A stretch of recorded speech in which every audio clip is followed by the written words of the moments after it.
y a la liste conseil constitutionnel joxoon na liste 20 candidats également qui vont participer pour l'élection présidentielle de 2024 également comme ñi ngi nekk sur la ligne droite également dañ taxaw koo xam ne c'est un avocat également tamit koo xam ne c'est un spécialiste du droit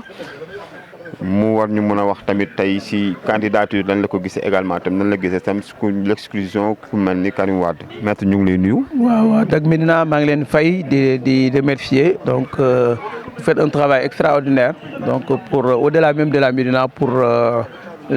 Dakar et pour le Sénégal tout entier ah ñoo ngi leen ñaanal vraiment seen structure bi nekk lu nganda waaw donc vraiment ça sera un honneur pour la Médina macha allah. Maître démb conseil constitutionnel joxe na liste 20 candidats yi. à l'exclusion mu exclure si le candidat Karim Wade naka nga gisee loolu. waaw man démb à 22h donc j'ai eu écho de la sortie de la liste dressée par le conseil constitutionnel donc il fait état de 20 personnes. Il semblerait que la candidature de Ousmane Sonko a été rejetée et que même Karim sa candidature a été déclarée irrecevable. Donc irrecevable moom d'habitude boo ko déggee rek mooy que y a ay formalités yoo xamante ni respecté woo ko. nationalité bi kooku loi la mu ngi woon si constitution bi defe naa ne même ay mandataire am ñoom tey dañoo juum même ay avocat am waroon nañ ko xelal loolu ba xamal ko ne il faut nga annuler parce que constitution moo ko si def kon nag loi la dañ koy na muñ rek. kon benn candidat bu mën a àndal ñu politique la daal donc man daal li ma gis mooy loolu la war a am na kon nag li war a am bu amee ñun ñëpp sant yàlla xam ne loi moom loi la. ok naka nga gisee candidature yi 20 candidats ñoo génn Pastef am nañ seen i candidature waa Benno Bokk Yaakaar seen candidat tamit Amadou Ba également tamit Idrissa Seck Khalifa Sall ak ñoom Thierno Alassane ñëpp ci biir. waaw xam nga tey candidat bi am solo daal pour man. si Benno mooy Amadou Ba parce que moom la ñoom ñoo ne tànnal Macky Sall tànn Amadou Ba kon ñun ñëpp Amadou Ba la ñuy àndal di ko ñaanal yàlla may ko ndam 20 ak 100 ak yëpp a yem. kon au commencement bi kenn bu ñu ñëwee boo na ko écarté bi yàgg mais dañu bàyyi ba mu dugg si 21 ba pare ñu bàyyi ba yëpp toog mu soog a écarté vraiment kooku laa rafetlu parce que xam nañ ne am na double nationalité ñoo xamal nañ ko mais nga xam nañ ko amoon na double nationalité. war na ko écarté bu yàgg balaa muy joxe caution am. conseil dafa am nu muy doxee tamit de parce que tamit ay étape par étape la est-ce que xam nga loolu. waaw d'accord naa étape par étape mais nag si biir loolu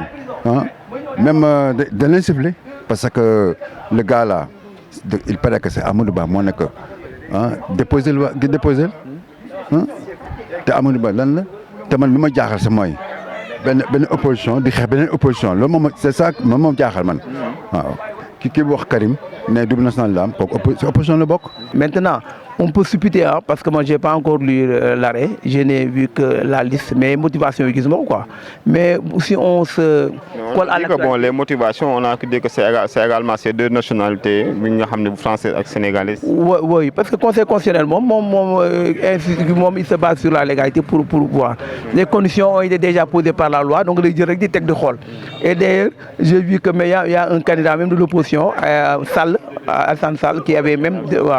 déposé une requête pour demander au conseil constitutionnel d'étudier le cas de Sonko de Karim Wade sur sa double nationalité et je pense bien que le conseil a eu à traiter cette question pour dire que exactement il n'est pas exclusivement sénégalais. Ce qui est bizarre c'est que autant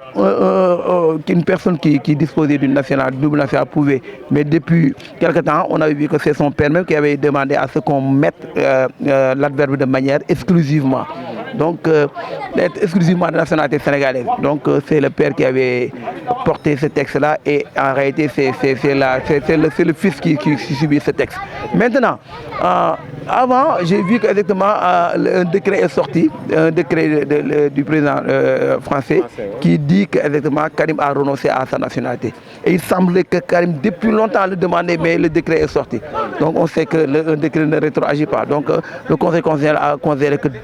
tout ce qui a été fait par Karim, certainement, est nul parce que moment bi ko doon def il n'avait pas donc je pense bien. Donc est-ce que du kon foofu la problème bi am na parce que le décret c'est sorti le 16 ou le 17 juin. mais su décret bi génn loolu moo na jàll parce que déclaration sur l'honneur bi